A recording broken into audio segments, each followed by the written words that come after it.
This will be the residual effect, creating residual plots. This is lesson 3 from topic 3 from module 1. This is going to be a 2-day lesson, so let's get started with day 1. Our warm-up. Determine the distance between each pair of points. You have A and B. If you notice, my X values are the same. So really, we're just going to find the difference of the Y values. And the difference between 17 and 12 are 5 units. Look at number 2. Again, we've got point A starts out at 10, point C also starts out at 10 on the x-axis.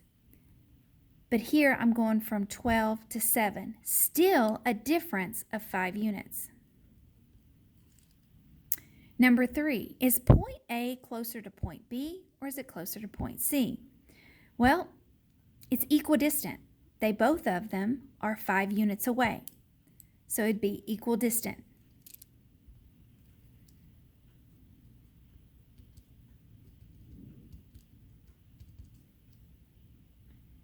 Number 4, can the distance between 2 points be represented by a negative value? No, you can't have a negative distance. Just like you can't have a negative height, you can't have a negative weight, we can't have a negative distance from point A to point B. When you measure that, it's going to be a positive distance. And that's going to help us for today because we're going to look at creating residual plots, analyzing the shapes of residual plots, and we're going to look at these 2 terms. You have used the correlation coefficient R to indicate the strength of the linear relationship for a given set of data points. How can you determine whether another function type would better fit the data? Hit the brakes. You've used the shape of the data in a scatter plot and the correlation coefficient to help you to determine whether a linear model is an appropriate model for the data set. For some data sets, these measures may not provide enough information to determine if a linear model is appropriate. In order to be a safe driver, there are a lot of things to consider. For example, you have to leave enough space between your car and the car in front of you in case you need to stop suddenly. The table shows the braking distance for a particular car when traveling at different speeds. Construct a scatter plot of the data, then calculate the line of best fit.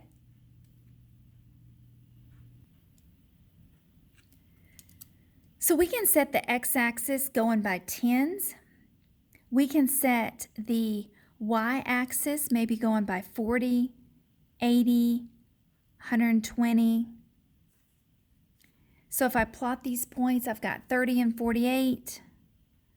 So maybe somewhere right there. And then I've got 40, 80. And continue to plot these points. So here are the points plotted.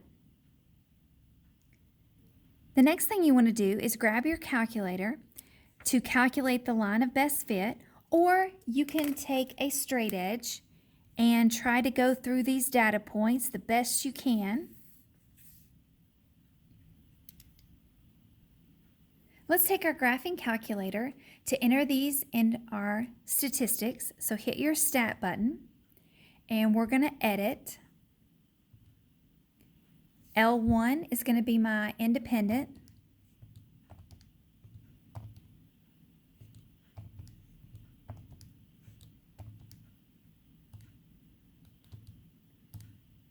L2 is going to be my dependent.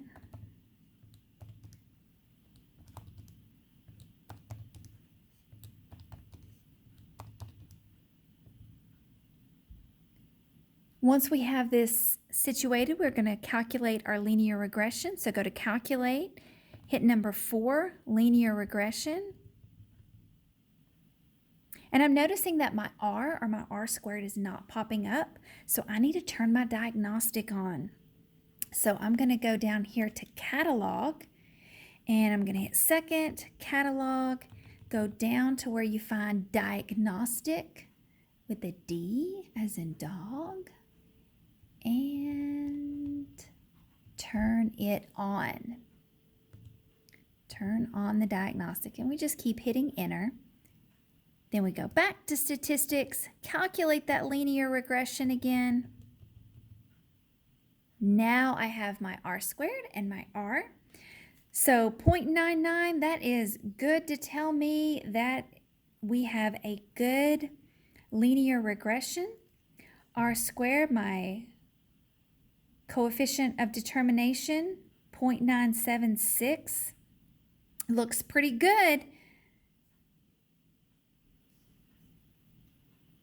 What I'm going to do is, it says determine and interpret the correlation coefficient. So my R was about 0.988. That's a strong correlation.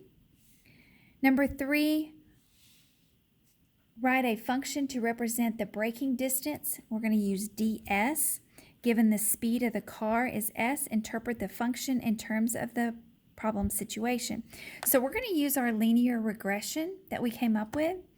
We came up with that y is 5.4 x minus 133.9. So we're going to put it in terms of ds. So we're going to say that my function ds equals 5.4 s minus 133.9. Or we can go ahead and say 134 if we need to. So what that means is for every increase of 1 mile per hour in speed, the braking distance increases 5.4 feet. When the speed of the car is 0, the stopping distance is negative 133.9. That doesn't make sense in terms of this problem because the distance cannot be negative. Okay, so let's explore that a little bit further. The next activity where we're going to explore these braking distances is 3.1, the residual effect. In addition to the shape of the scatter plot and the correlation coefficient, one additional method to determine whether a linear model is appropriate for the data to analyze the residuals. A residual is a vertical distance between an observed data and its predicted data. So going back to what we just did, notice that we have 2 strong pieces of data which is saying, hey, this is linear, this looks good. But we're going to look at something else that's going to tell us something different. Here we're going to complete the table to determine the residuals for the braking distance. So this is from our previous graph. Here was our speeds, here was our observed braking distance. Now we're going to use that formula that we had. We had ds equals 5.4 times the speed minus, we're going to use 134 just to keep it a little bit easier here. We're going to use that equation to figure out our predicted braking distance. This is what our braking distance actually is. It's our observed braking distance, but now we're going to use our prediction. So take a moment and plug these values in. So if I take 5.4 times 30, excuse me. That's our input. Subtract 134, I'm getting a predicted distance of 28. Now my observed braking distance was 48. I'm predicted at 28 feet. That's a difference of 20 feet. So all I'm doing is I'm subtracting to get my residual. It's my observed value minus my predicted. My observed minus, you can even think about putting a minus sign right there. 48 minus 28 is 20. Let's try 40. Plug in 40 for your value. So I'm going to do 5.4 times 40 minus 134. That gives me 82. 82 is my predicted braking distance. So I'm going to do 80 minus 82. That gives me a -2. Continue with this chart, filling in with these numbers. Let's take 50. 5.4 times 50 minus 134. That gives me 136. 120 take away 136 gives me negative 16. These are my residual values. It's my observed minus my predicted. That gives me my residual value. 60. 5.4 times 60 minus 134 gives me 190. Subtract those, that gives me negative 10. 70. 5.4 times 70 minus 134, 244. Observed minus my predicted, that gives me negative 4. Plug in 80. 5.4 times 80 minus 134 gives me 298. 320 minus 298 gives me a positive 22. So some of these values are positive, some of these values are negative. So let's take a look at that. Now let's analyze the relationship between the observed braking distances and the predicted braking distances using graphs. The graph of the line of the best fit for the observed braking distance is shown. Examine the scatter plot and the residual values. Show the residual values on the scatter plot by connecting each observed value to its predicted value using a vertical line segment. So when we inputted 30, the observed value was 48. What we actually got for our predicted was 28. So that will be down here a little bit. And they wanted you to draw a vertical line. I have to get a little bit closer to see that.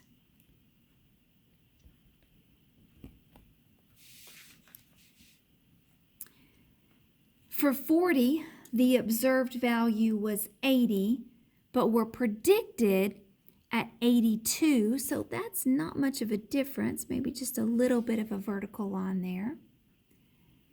50 was observed at 120, and it was predicted at 136. So just a line just a little bit above your observed. 60, it was observed at 180, and it was predicted at 190. 70, it was observed at 240, and it was predicted at 244. So just a small little line above there. 80 was observed at 320, and here we have a line below at 298.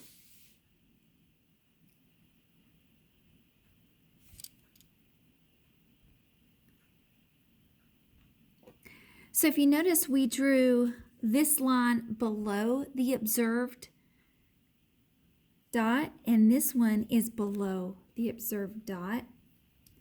There, the prediction was smaller, and the rest of these points, the prediction was a little bit bigger. Number 2, examine the scatter plot and the residual values. Show the values on the scatter plot by connecting each observed value to its predicted value using a vertical line segment. We did that. When does a residual have a positive value? So if you look back at the table that we created, when does it have a positive value? We noticed that it had a positive value when the predicted value was less than the observed. When the predicted value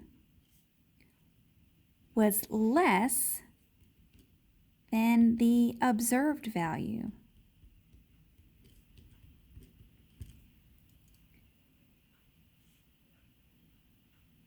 Or you could also say when the actual value is greater than the predicted value. C, when does a residual have a negative value? So here we have these values in the middle that are negative. Well, this happens when your predicted is greater than your observed value. So when the predicted value is greater than the observed value. Or you could say that the residual has a negative value when the actual value, which is the observed value, is less than the predicted value. The residual data can now be used to recreate a residual plot. A residual plot is a scatter plot of the independent variable on the x-axis, and the residuals are the y-axis. So this is something a little different here. We're going to construct a residual plot of the speed and the braking distance. So if we look back at our table that we created, we are going to use this x value right here. These are going to be our independents.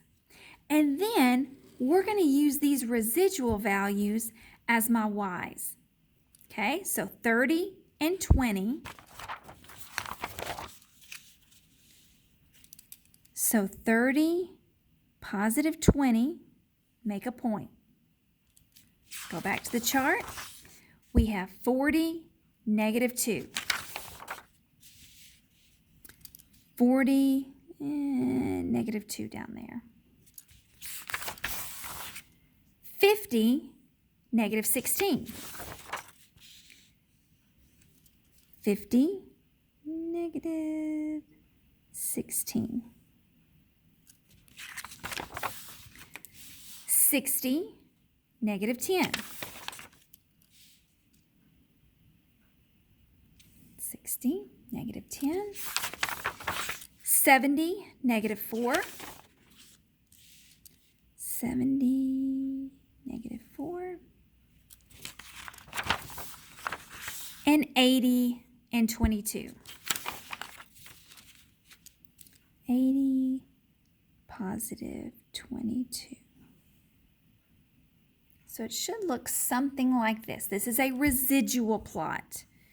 So here we have our x, which is our speed, which doesn't change, and then our residual values. And remember, your residual is your observed value minus your predicted value.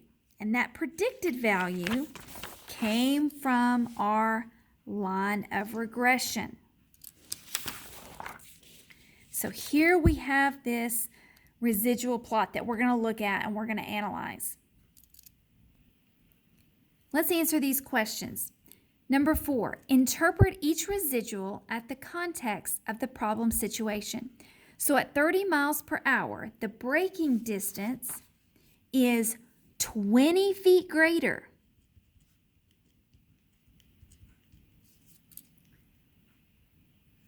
than the predicted. At 40 miles per hour, the braking distance is 2 feet less than the predicted. At 50 miles per hour, the braking distance is 16 feet less than predicted. At 60 miles per hour, the braking distance is 10 feet less than the predicted. 70 miles per hour, the braking distance is 4 feet less than the predicted. And at 80 miles per hour, the braking distance is 22 feet greater than the predicted. What pattern, if any, do you notice in the residuals? So the residuals start greater, then become less than the predicted values. Then they become greater again. That's the pattern. They start out less and then they're greater than the predicted. Let's keep analyzing. The shape of the residual plot can be useful to determine whether there may be a more appropriate method other than a linear model for the data set. If a residual plot results in no identical pattern or a flat pattern, then the data may be linearly related. If there is a pattern in a residual plot, the data may not be linearly related. Even if the data is not linearly related, the data may still have some other type of nonlinear relationship. So let's look at these first two situations. Here we have some residual plots indicating linear relationship, a linear function. So here, if you notice that they are staying constant, they're thinking of making a straight line here. Here I've got a straight line up here and a straight line down here, and that's okay. Both of these are situations that show me that it's making a linear relationship. So here it says there is no pattern in the residual plot. The data may be linear. There is a flat pattern in the residual plot. The data may be linear. So these are two examples where we're still going to have a linear function. Down here I want you to notice some data skewing off down here and skewing up. So it's kind of breaking apart. Here, this almost looks like a parabola. So it doesn't have this clear line. So these are non-linear. There is a pattern in the residual plot. As the x value increases, the residuals become more spread out. So if they become more spread out, that's a clue that it's not linear. There's a pattern of a residual plot. The residuals form a curved pattern. The data may not be linear. So if you see a curved pattern, it's nonlinear. Number 6, interpret the residual plot for the braking distance data. So if we go back to the residual graph of our braking distance, the residuals seem to form a curved pattern. So this is an indication that we do not have a linear relationship. It's a curved pattern.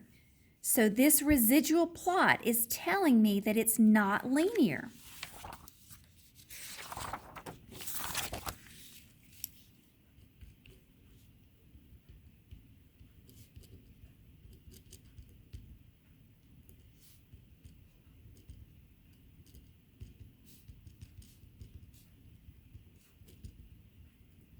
It is nonlinear. However, if you remember our statistics when we did our linear regression,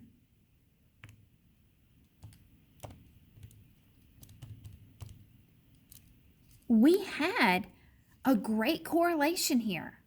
And we had a correlation of determination, both strong, close to 1. However, we have to look at the residual plot. Another way to determine whether this forms a linear function. So even though this indicates that we might have a strong linear function, we have to look at the residual plot. So that curve tells me it's going to be nonlinear. Number 7, Anita thinks the residual plot looks like it forms a curve. She says that means the data is quadratic, then linear. Is Anita correct? Even though it may look quadratic, remember these are your residual plots. So no, it's not quadratic. Just because the residual plots look like it forms quadratic, it's not. The data itself needs to form a quadratic, not the residuals. Number 8, is the regression line you determined in getting started a good fit for this data? Nope, it's not. Because just as explained, even though the correlation coefficient showed a high linear association, the residual plot showed the data set may be not linear related. So a least squares regression line may not be the best fit for the data.